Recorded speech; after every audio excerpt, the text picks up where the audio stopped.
starting 20 years ago, it really hasn't changed. Bringing out the voices of people at the grassroots in the United States and around the world. And they very much represent, I think, the majority of people. I mean, I think people who are concerned deeply about war and peace, about the growing inequality in this country, about climate change, the fate of the planet, are not a fringe minority, not even a silent majority, but the silenced majority, silenced by the corporate media, which is why we have to take it back. Sunday night at 8 Eastern on C-SPAN's Q&A.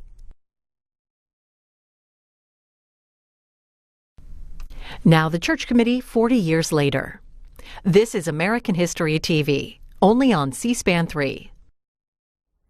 Welcome to Real America on C-SPAN 3's American History TV.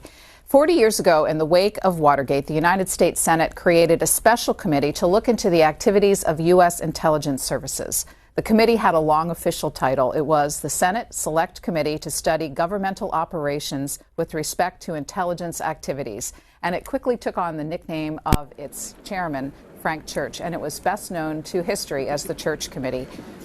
The committee met for 16 months. It reviewed more than 10,000 documents. It called 800 witnesses before the committee and its staff. Its legacy includes the creation of the Senate Permanent Select Intelligence Committee, providing ongoing oversight of the intelligence agencies, and the creation of the Foreign Intelligence Surveillance Act of 1978, which we know as FISA. The Church Committee's public hearings were held in the historic Senate caucus room, scene of the Watergate hearings only 2 years earlier. Next, we visit the caucus room to meet Kate Scott, Associate Historian of the Senate, who explains how and why the Church Committee came about and sets the stage for a September 16, 1975 hearing with CIA Director William Colby. The Church Committee was created in January of 1975 by the Senate in response to a series of revelations and allegations about domestic intelligence abuses in the United States. And the Senate created this committee by an overwhelming bipartisan majority, a vote of 82 to 4, to establish a committee that would examine just this specific issue of intelligence abuses and maybe how they were violating constitutional protections. The Church Committee, to understand the context of the Church Committee, you have to go back to 1970. That was really the first big revelation of domestic intelligence abuses. A whistleblower, a former Army counterintelligence captain, provided details in 1970 in a published account that was published by the Washington Monthly of a nationwide Army domestic intelligence program. Members of Congress didn't know anything about it.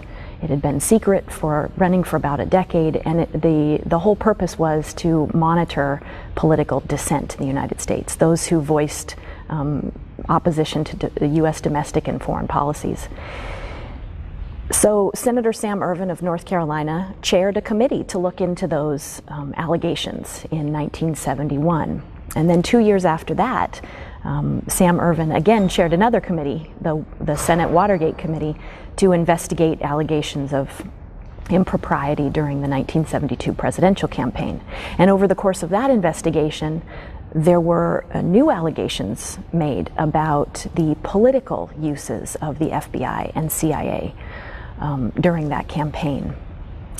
And then finally, in December of 1974, Pulitzer Prize-winning journalist Seymour Hersh published a front page above the fold article in the New York Times alleging that the CIA had developed a domestic surveillance program, which would have been in complete violation of its charter. It was to have no domestic intelligence applications. And that allegation came about a month after the midterm elections of 1974, when a large group of so-called Watergate babies were elected to Congress, and many of them had run on a campaign pledge to clean up the executive branch and to come into Congress to provide better oversight of the executive branch. So something like the abuses that were revealed during the Watergate investigation couldn't happen again. So you have a large class of Watergate babies coming in saying we need to change the way that the government's operating. And then you have another revelation, the third one now, to say that there are some intelligence abuses out there and Congress doesn't seem to know much about them. And so in January of 1975, with the swearing in of these new, shortly after the swearing in of this new class, the Senate agrees to create this new special committee. Senator Frank Church is the chairman, that's why we call it the Church Committee. He was at that time an 18-year member. He had served on the Foreign Relations Committee for 18 years. He was a Senate veteran. He had been a prominent, outspoken critic of the Vietnam War. He was deeply involved in issues related to U.S., the use of intelligence abroad. He was himself a former intelligence officer during World War II. He had served as an intelligence officer. So while he had a deep respect for the nature of intelligence gathering and the usefulness of the intelligence community, he was also skeptical about its applications, particularly domestic applications. The vice chairman of that committee was John Tower of Texas. He was a fiery member of the Republican Party. He was a 10-year member of the Armed Services Committee, knew a lot about U.S. intelligence operations, and was a little bit skeptical, a little bit concerned about how the Senate could investigate these sensitive national security issues without revealing national security secrets. So he later boasted that he was put on the committee to make sure that this didn't become a sort of media extravagant, that didn't become a sensational event, and in some ways to protect the intelligence agencies. That's really the origins of the Church Committee. Could you tell us a little bit about some of the other members? Were these well-known people at the time? Yeah, they were. Some of them were, and some of them weren't. The two Senate leaders, Mike Mansfield of Montana was the majority leader, and Hugh Scott of Pennsylvania was the minority leader. And they wanted to create a committee comprised of members with a good deal of experience with these issues, like Frank Church and John Tower, but they also wanted to acknowledge that the Watergate babies were particularly interested in approaching some of these topics in new ways. And so they tried to balance the committee the membership on the committee with older members like Frank Church, John Tower, Barry Goldwater, Howard Baker, with some newer members. Richard Swikert of Pennsylvania was a new member. Gary Hart, of Colorado was a newly elected member of this Watergate baby class. And they had an interest in these issues and very much wanted to look into them, and they were also new members of Congress. So it was a recognition that maybe we needed a new, fresh approach to some of these challenging issues that the country was confronted with. In a moment, we're going to see the testimony of CIA Director William Colby from September 16th, 1975. Mm-hmm. At that time, was it unusual for the CIA director to testify in a public hearing? It was. It was unusual in part because for decades, the House and Senate had provided oversight of the intelligence community, but primarily they had done that in closed executive hearings. And that was for a number of reasons. The primary reason was that they believed that they didn't want to provide opportunities in a public hearing where information that was classified might be revealed and therefore undermine the security of intelligence methods or practices. But there was increasingly a sense that the people who were supposed to provide oversight in Congress of these, of the intelligence community, and particularly the CIA, had not been doing it rigorously or effectively. And that, in the Senate, for example, there were two Senate subcommittees tasked with oversight of the CIA. One of them was within the Appropriations Committee, and one was within the Armed Services Committee. And the Armed Services Subcommittee that provided oversight of the CIA was chaired by John Stennis. John Stennis was a conservative Democrat from Mississippi who very much supported the national intelligence community and did not think that Congress had a responsibility to look too closely at how it operated. He famously said, if you're going to have, and I'm paraphrasing, if you're going to have a national intelligence community, you have to close your eyes some and take what's coming. You have to take what's coming. Another senator expressed it another way. We don't know what's going on at the CIA, and frankly, we don't want to know. And that had, for really since the early years of the Cold War, that had been the prevailing sentiment among members of Congress, that because of the global threat of communism, the United States needed to develop these capabilities within the national intelligence community that could and the methods of that intelligence collection shouldn't be second-guessed. And so, for decades, particularly in the Senate, the oversight that had been provided had been done in closed executive sessions. The transcripts hadn't been made public, they hadn't been released, they hadn't been disseminated among members of the Senate. And there were a few members in the Senate who were increasingly unsettled by this lack of oversight. And one of them was Mike Mansfield, the majority leader. And he was actually the first senator to propose a permanent CIA intelligence oversight committee in the Senate in the 1950s.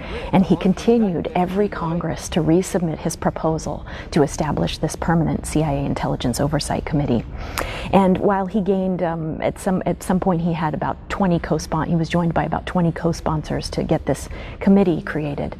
He never was able to get the kind of committee that he really wanted until the intelligence scandal, until the domestic intelligence allegations in late 1974. So he was actually the one who drafted the resolution that created the Church Committee in 1975. It was unusual for William Colby to be there in open session for the reasons I just explained. William Colby himself is an interesting character. It's interesting that he's the one who is called to testify in a public session. William Colby had spent the majority of his professional career in the CIA. He actually had worked during World War II for the Office of Strategic Services, the OSS, the CIA's precursor. Then he had gone into private law practice for a few years, and then in 1949, 2 years after the CIA was established, he joined the CIA. He had worked abroad in Europe. He had been deeply involved in CIA operations, Cold War-related CIA operations, for 30 years before he came back to Washington and was nominated by President Richard Nixon and approved, importantly, by the Senate and confirmed by the Senate to serve as the new CIA director in 1973. So he comes to this position as director while the CIA is in a bit of turmoil. There have the former director, James Schlesinger, had ordered a report, an internal report, to be produced, and he had asked CIA officers to come forward and report on any programs that they believed the agency had been involved in, which may have been constitutionally questionable, which may have been perhaps, if not illegal, at least unethical, immoral, improper. And this report, this internal report, became known as the CIA's family jewel, the family jewels. And at the start of the Church Committee investigation, the staff did a lot of work behind the scenes. They literally had to investigate these agencies in the intelligence community more broadly, in some ways for the first time. They didn't even know where to start.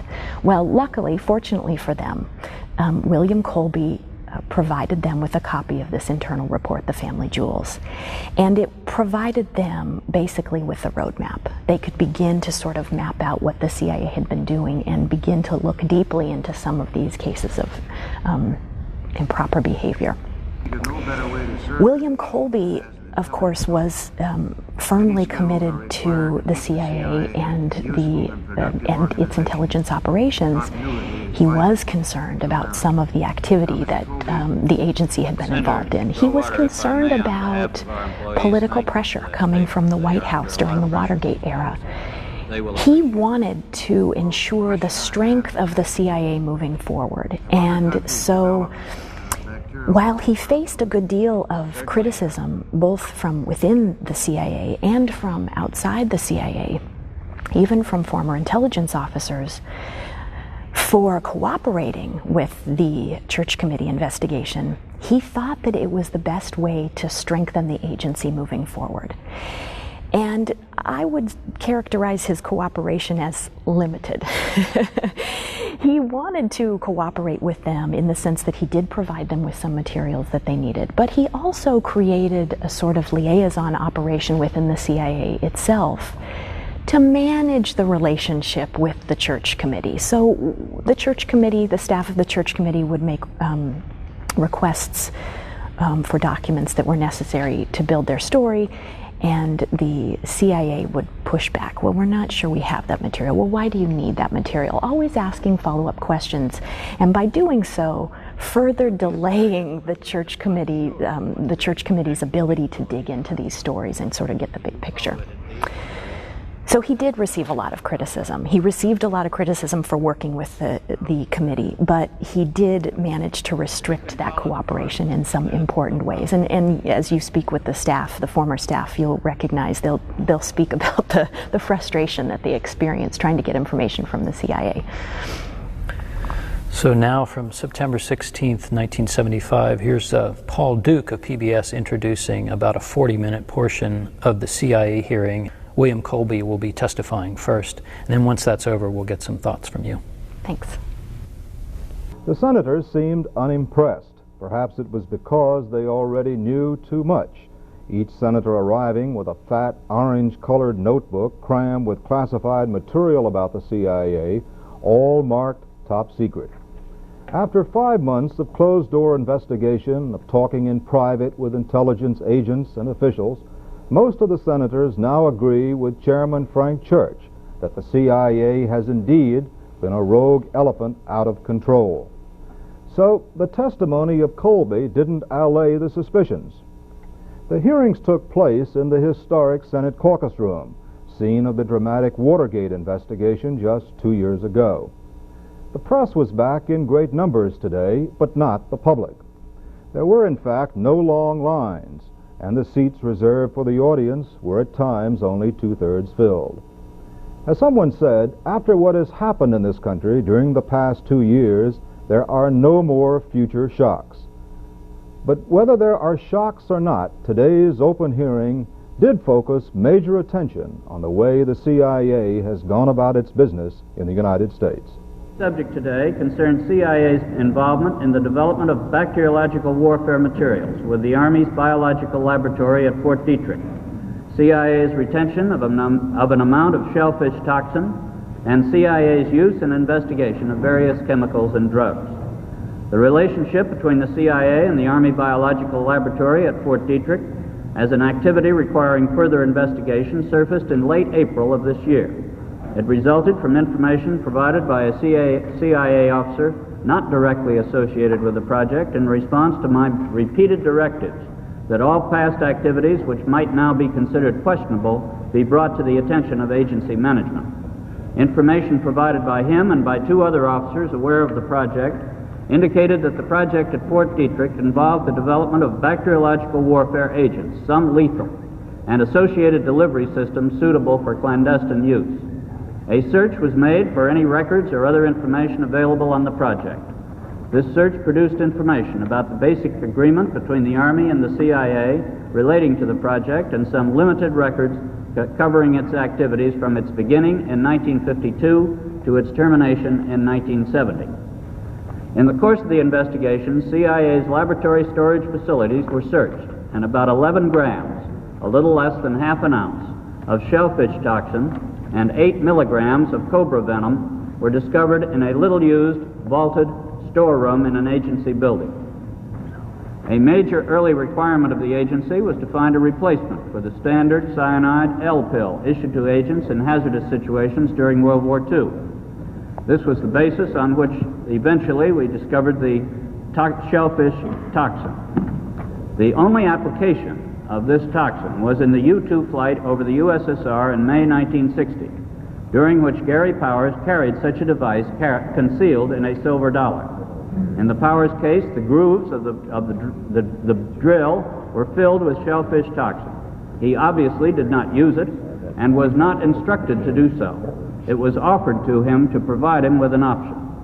The Powers flight was the only time we are aware that the toxin was provided for operational use, although the L pill was made available for earlier flights. The primary agency interest was in the development of dissemination devices to be used with standard chemicals off the shelf. Various dissemination devices, such as a fountain pen dart launcher and an engine head bolt designed to release when heated, appeared to be peculiarly suited for clandestine use. Available records do not indicate that all specific items were developed exclusively for the CIA, as work on similar devices was also done for the Army. At the time the toxin was found, the officer responsible for the project in 1970 stated that he had no recollection as to how it got there. On the 30th of June, discussions were held with a retired agency officer who had provided the initial lead. This man, who had been the GS-15 branch chief in 1970, stated that the toxin had in fact been moved from Fort Detrick and stored in the laboratory. This was done on the basis of his own decision after conversations with the responsible project officer. He further stated that he made this decision based on the fact that the cost and difficulty of isolating the shellfish toxin were so great that it simply made no sense to destroy it, particularly when there would be no future source of such toxin. The current branch chief believes this explanation is correct, but still does not recall the actual act of receiving the material from Fort Detrick. Both of these middle grade officers agree that no one, including their immediate superior, was told of the retention of the shellfish toxin. If that amount of shellfish toxin were administered orally, which is one of the least efficient ways for administering it in terms of its lethality, that quantity was sufficient to kill at least 14,000 people. If it were administered with the sophisticated equipment that was found in the laboratory, that quantity would be sufficient to kill a great many more. Estimates vary upwards into the hundreds of thousands. Now, my first question is, why did the agency prepare a shellfish toxin for which there is no practical antidote, which attacks the nervous system and brings on death very quickly? Why did the agency prepare toxins of this character in quantities sufficient to kill many thousands of people? What was the need for that in the first place, long before the presidential order came down to destroy this material? I think the first part of the answer to that question, Mr. Chairman, is the fact that the L pill, which was developed during World War II, does take some time to work and is particularly agonizing to the subject who uses it. Some of the people who would be natural requesters of such a capability for their own protection and the protection of their fellow agents really would not want to face that kind of a fate. But if they could be given an instantaneous one, they would accept that. And that was the thought process behind developing the capability.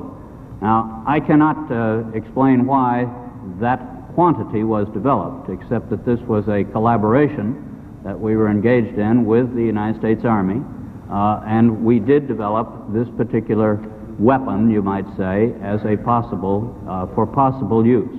Now, when CIA retained the amount that it did, it obviously did it improperly. This quantity and the various devices for administering the toxin that were found in the laboratory certainly make it clear that purely defensive uses were not what the agency was limited to in any way. There were definite offensive uses. In fact, there were dart guns. You mentioned suicides. Well, I don't think the suicide is usually accomplished with a dart, particularly a gun that can place the dart in a human target in such a way that he doesn't even know that he's been hit. There's no question about it. It was also for offensive reasons. No question. Have you brought with you some of those devices which would have enabled the CIA to use this poison for? We have indeed. For killing people?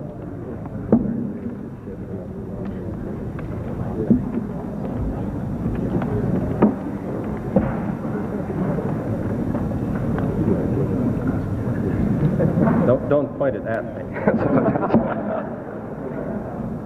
I wonder if you roll that over.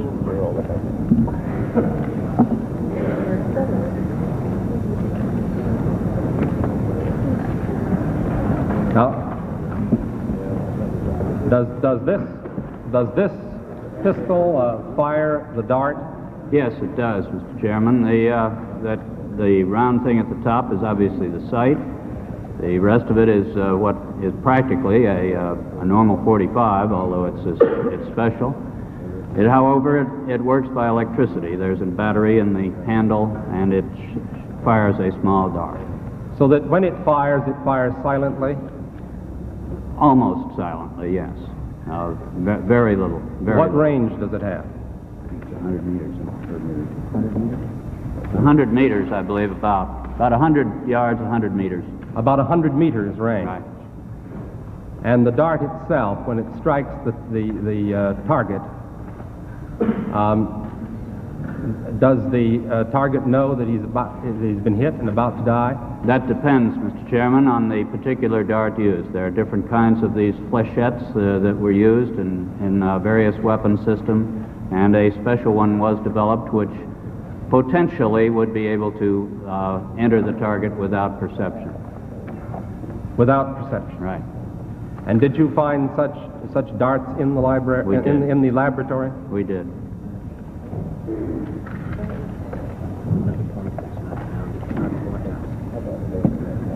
Yes.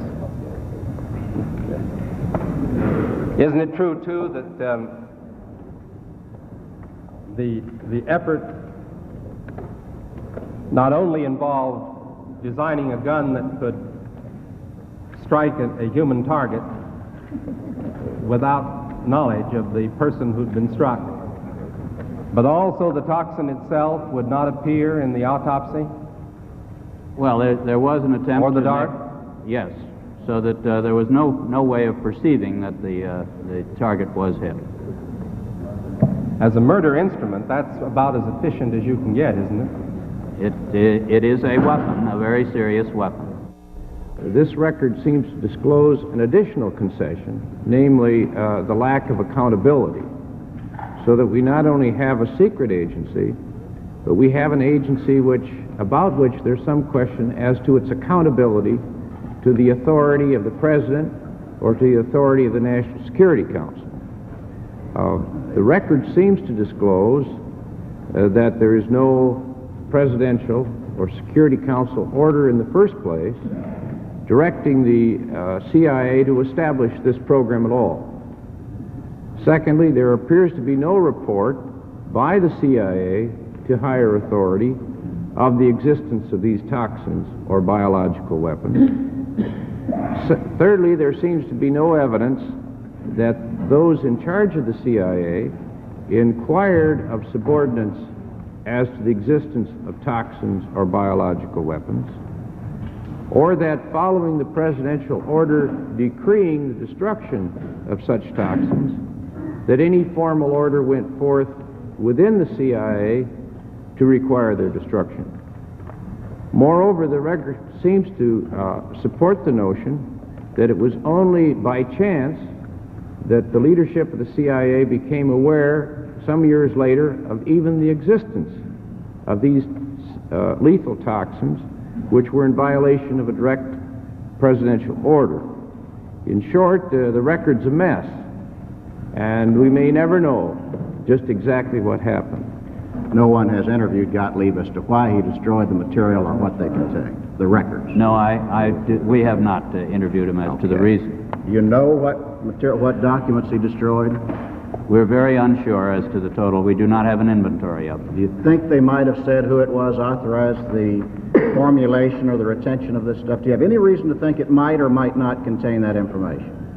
In this case, I doubt that it would have very much, because this case indicates, from the evidence we have at hand... Does it say anything, have any reason to think that it might say how, if at all, this material was used in an aggressive way against someone to kill someone? Well, there may well be some of that. When was the documentation destroyed? In 1973. It didn't happen to be destroyed at the same time those tapes at the 1972. 1972. 1972. When in 1972? In November, I believe it was. In November of 72. Do you have any idea what volume of records were destroyed?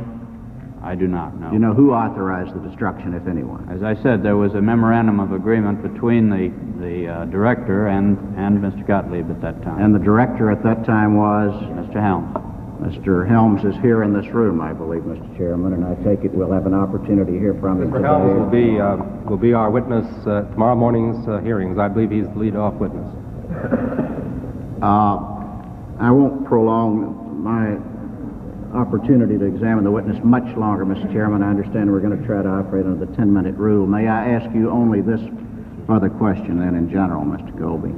You've heard of the doctrine of plausible deniability. Yes, and I've rejected it now, Senator. I say that we cannot depend upon that anymore. The question I was going to put to you, is that a phrase of art in the intelligence community? Does it have a separate significance that you understand?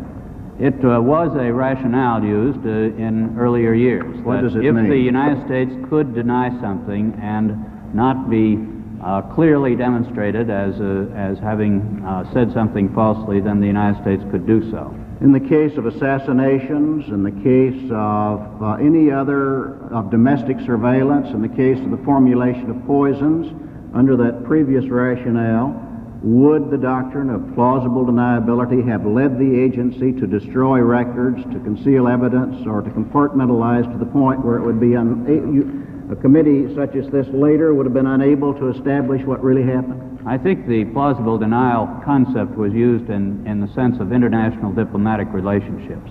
Are you saying by that it would not have applied to the formulation of toxic materials? I would not say that it didn't have anything to do with it at all, but I think that the basic rationale for the doctrine of plausible denial was so that our nation could deny something and not be tagged with it.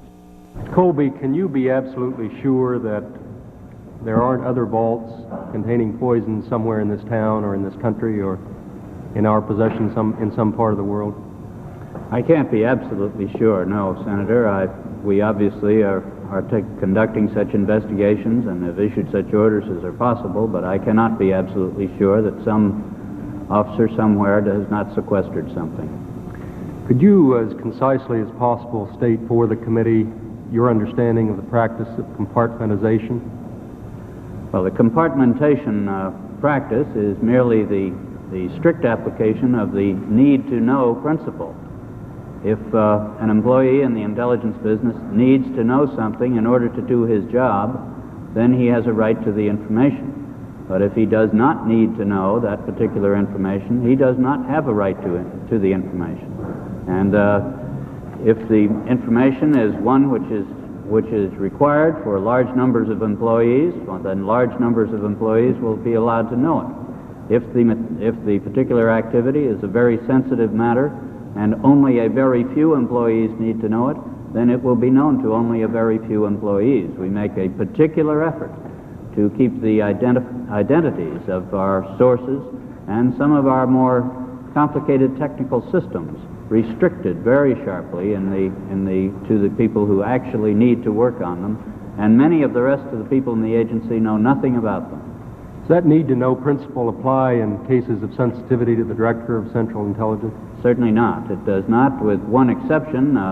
I do not believe I need to know the name of an agent in some foreign country who's serving us at the risk of his life. I know he's there, I know what kind of a person he is, but I do not need to know his actual name, and I have kept that out of my knowledge because I travel and I don't want to know that kind of a thing. But that's the only area that I would apply it to. I am responsible for everything that happens in the agency. I need to know everything that happens in the agency. We've spoken rather extensively here about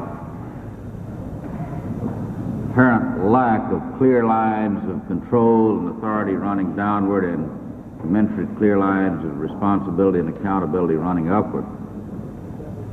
To the best of your knowledge, has there been any pervasive non-compliance in the matter of orders from directives from the President or orders from the DCI on the part of subordinates? In other words, has this reached a greater proportion than might even have been revealed here as a result of our discovery of a very, I think, significant instance of insubordination? If indeed it has been pervasive, isn't there a need for much tighter controls at the top? Senator Tower, I believe that we are really, we have in CIA a very tight discipline. I'm not saying it's total, obviously. It did not work in this case. But I think with the people scattered around the world doing very sensitive work, doing highly compartmented work, there has been indeed a very high sense of discipline in the organization and a high sense of compliance to the regulations and the rules and the directives of the organization. And I think that the leadership of the organization has always felt very much subject to direct presidential control and responsive to it. So you would say actually that this instance is an exception to the rule, that ordinarily the discipline has been good, that the control has worked and the accountability has worked in the way that it should according to proper cardinals of good administration. In the business in which we are in, the intelligence and covert operations, I think there have been very few cases in which the agency has, or its employees have done something that they should not have. And in many of the cases which we now question, we find that those activities were approved by the appropriate authorities at that time, that the sense of discipline within the organization seemed to be quite tight. Senator Goldwater. Thank you, Mr. Chairman. I only have one question, Mr. Colby, but I have a short statement I'd like to make to you. Criticism and analysis are important ingredients in making our democracy work. However, we are now approaching the point where both are being abused to the point of self-destruction. I submit we must get out of the morass of doubt and pessimism into which we have sunk. We must not let the quarrels of the past interfere with building for the future. A tidal wave of criticism has swept over the intelligence community of our country, much of which is mistaken or unwarranted. The damage is severe. If continued, its survival is uncertain. Before this committee have appeared men of the CIA, both on active duty and retired. All have been impressive because of their dedication and loyalty. Nothing we have heard detracts from the reputation of the CIA as a highly competent organization. The men and women of the CIA are doing a great job under very trying conditions. And I say to them, as our nation gets back on course, I believe there will be change for the better, and ask you to hold on until that happens.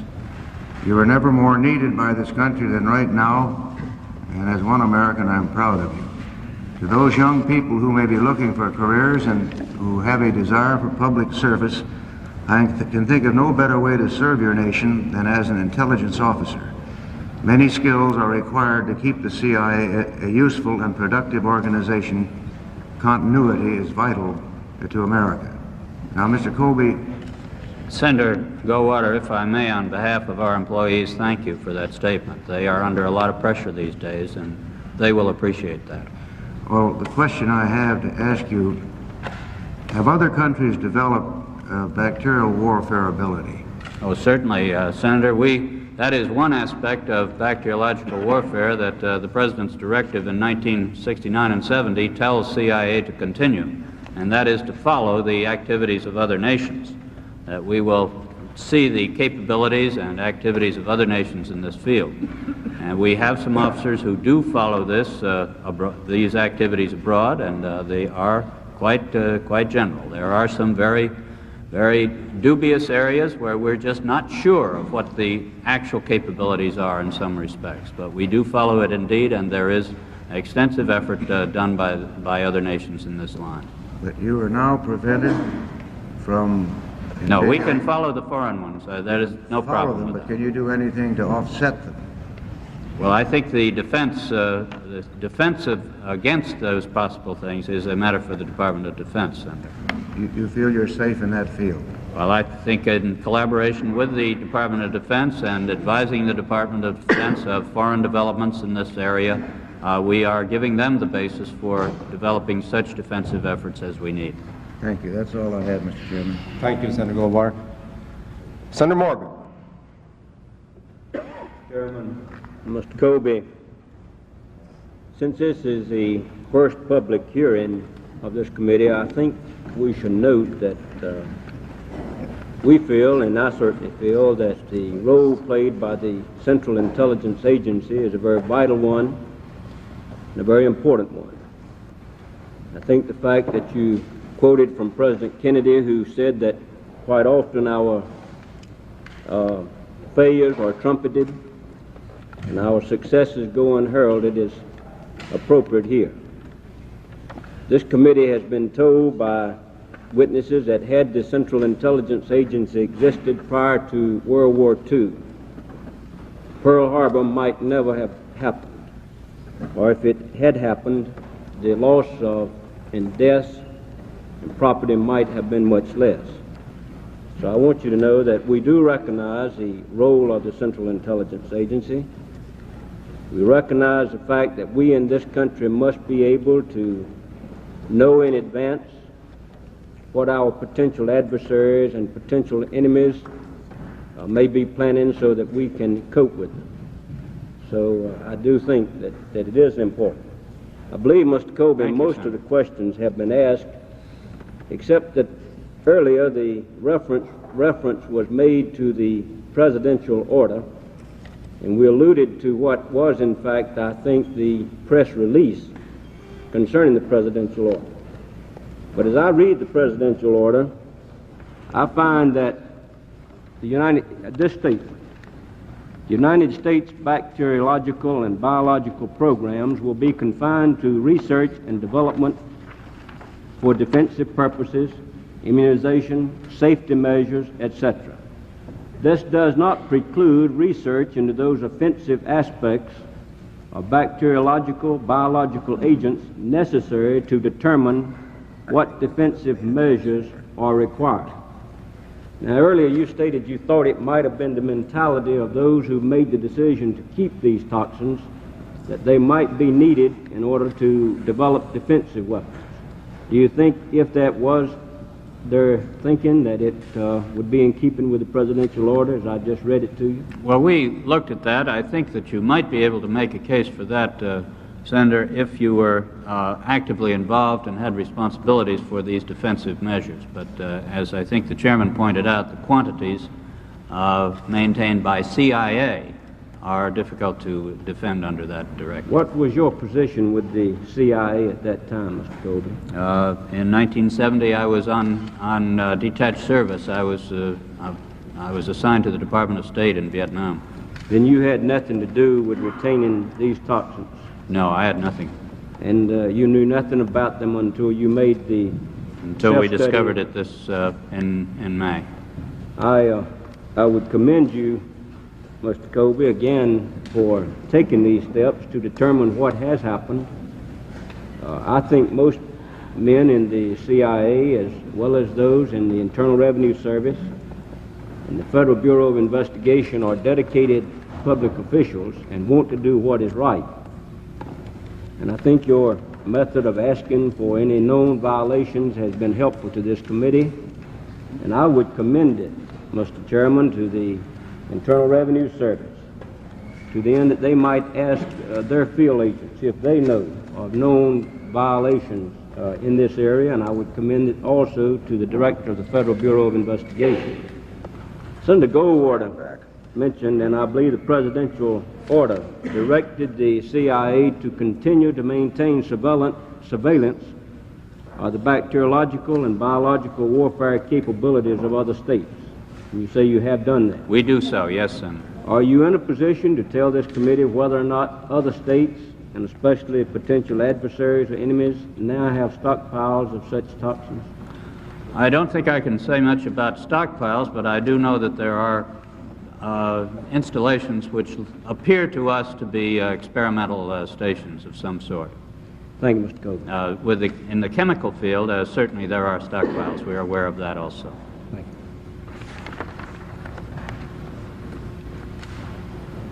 you. I have no further questions. Thank you, Senator. Senator Mathias. Thank you, Mr. Chairman. Mr. Colby, some of America's greatest victories and some of America's greatest defeats have represented failures of intelligence. Trenton and Antietam, Pearl Harbor, I think all illustrate the vital necessity of intelligence. A year ago, just almost exactly a year ago, when Senator Mansfield and I introduced the legislation which has resulted in this investigation, we had that very much in mind. We wanted to be sure that we had the best intelligence system which was available. But I think we also had in mind John Adams' warning that a frequent recurrence to the principles of the Constitution is absolutely necessary to preserve the advantages of liberty and to maintain a free government.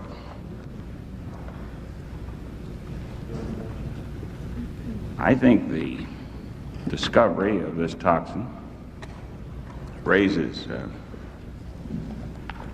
some interesting questions which are within the purview of this investigation and which I think have to be answered before this committee completes its work and makes its recommendations to the Congress.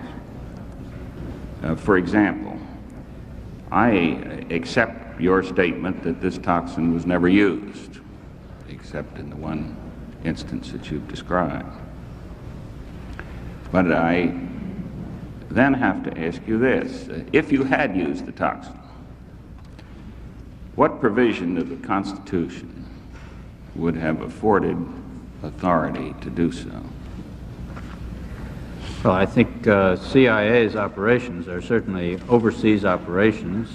They fall under the National Security Act of 1947, and they fall consequently under the provisions of the Constitution that call for the national defense and the foreign relations of the United States. But the use of a toxin of this sort is, of course, a use of force, wouldn't you agree? It's a weapon. It's a weapon. Yes. It's a use of force. And normally, if force is to be employed against another nation, congressional approval is required. Isn't that true? Well, I think we're now in the midst of the War Powers Act, Senator, and this activity, of course, preceded that. Yes, it did precede it. But what occurs to me here is that we have an illustration of the use of force in the relations of the United States with other powers in the world, or at least the potential use of force. It's, as you say, it's never been used in this instance, which differs only in degree from covert operations in Laos or other examples that we could think of. And so it seems to me that the discovery of this toxin raises very fundamental questions about the relationship to the covert activities of any intelligence agency, be it the CIA or the FBI or others,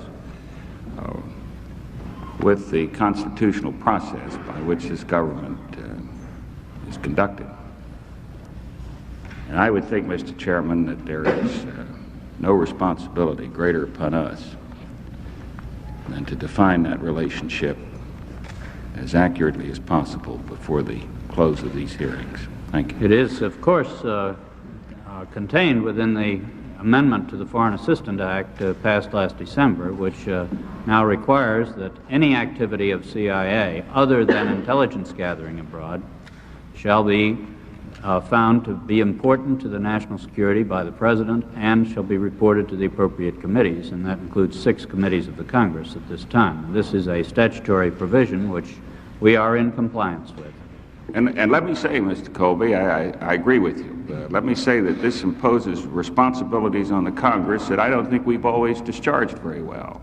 I can recall members of Congress who recoiled from responsibility of knowing what was happening. Members of Congress who said, "Don't tell me, I don't want to know." I think that is an indictment of the Congress, just as severe as any indictment which is labeled against any of the intelligence community. I wouldn't call it an indictment of the Congress, Senator. I think it rather reflected the general atmosphere and political atmosphere toward intelligence that was the traditional approach, and I think we Americans are changing that, and this act is an example of that change, as is this committee. I think you're more generous than I'm inclined to be. I can't be that permissive. I don't think climate will excuse what is really a dereliction of duty, and if there had not been that dereliction of duty, perhaps we wouldn't be here today. I must say, Senator Mathias, that I agree fully that we have been victimized by excessive secrecy, not only with respect to the failure of the Congress in the past to exercise proper surveillance over intelligence activities, but also excessive secrecy has created this kind of mischief within the executive branch. Here we have a case where the very methods of secrecy concealed for 5 years an act of insubordination within the CIA that came to light only by the happenstance that Mr. Colby, the present director, asked the agency if they please wouldn't tell him what's been going on that's wrong. And as a result, somebody, knowing something about this, gave him a tip, as a result of which he then conducted an investigation that led to these disclosures. So I believe that the internal workings within the agency itself are a matter that we must look at very closely to be sure that this kind of thing doesn't happen again if it can be prevented.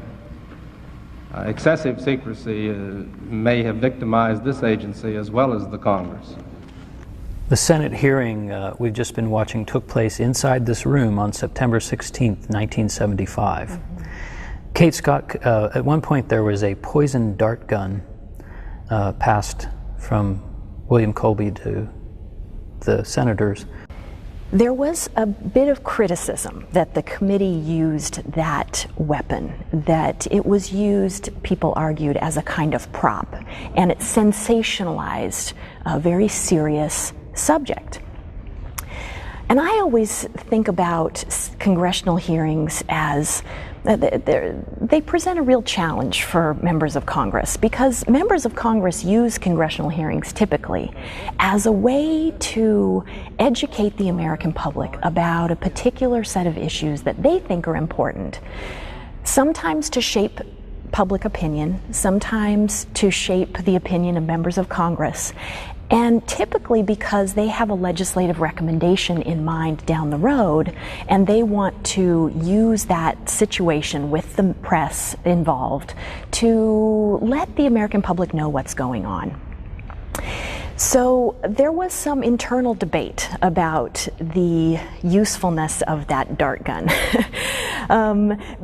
Internal debate among members of the committee as well as the staff. Should Senator Church wield that weapon in front of the cameras? Of course, there were hundreds of photos taken. Those photos were splashed across front pages of newspapers across the country, and of course played very well on the televised hearings.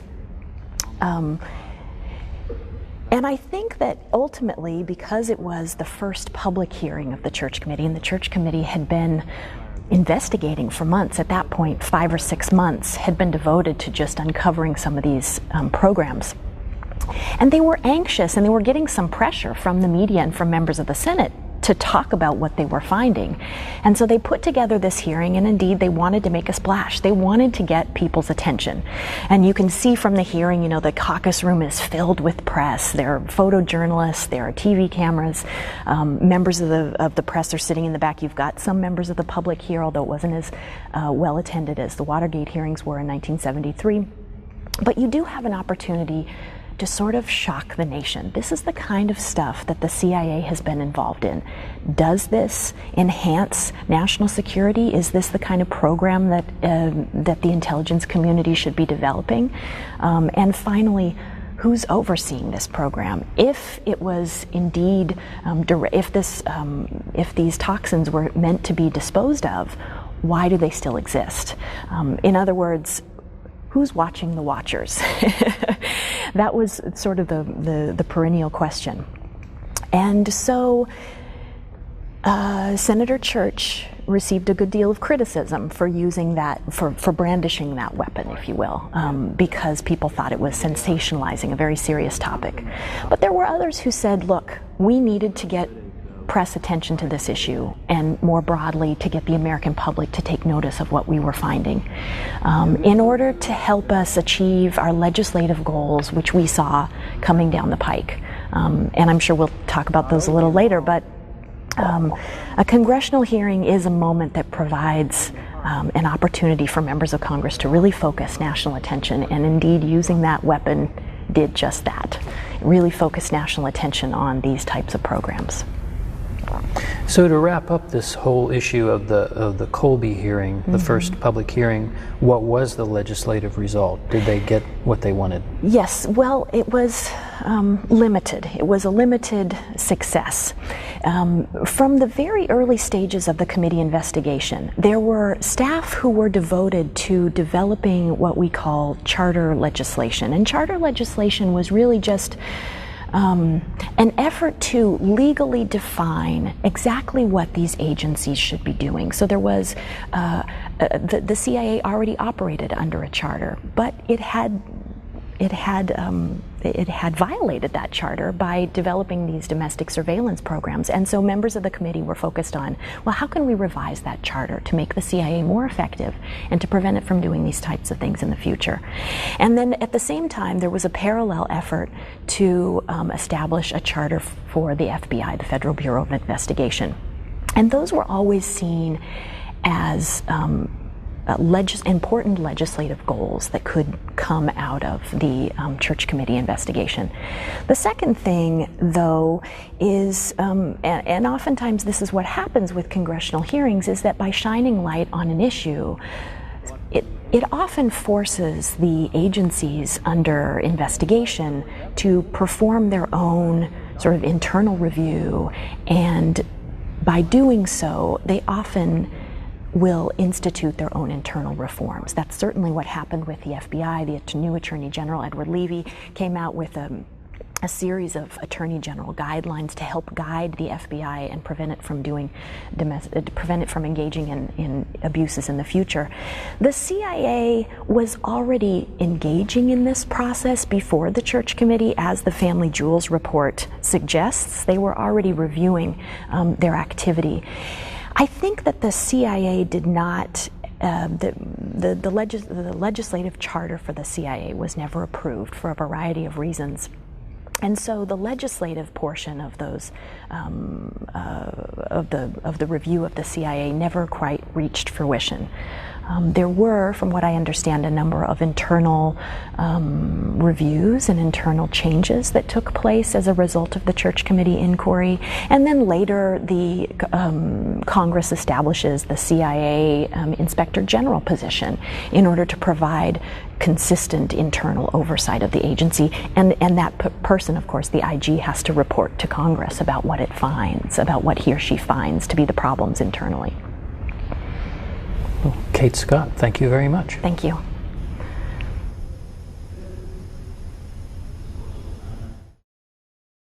Each Saturday and Sunday for the next 5 weeks will air extended portions of the Church Committee hearings. You can watch them here on American History TV, only on C-SPAN 3. Independent media is the oxygen of a democracy. It's essential, holding those in power accountable.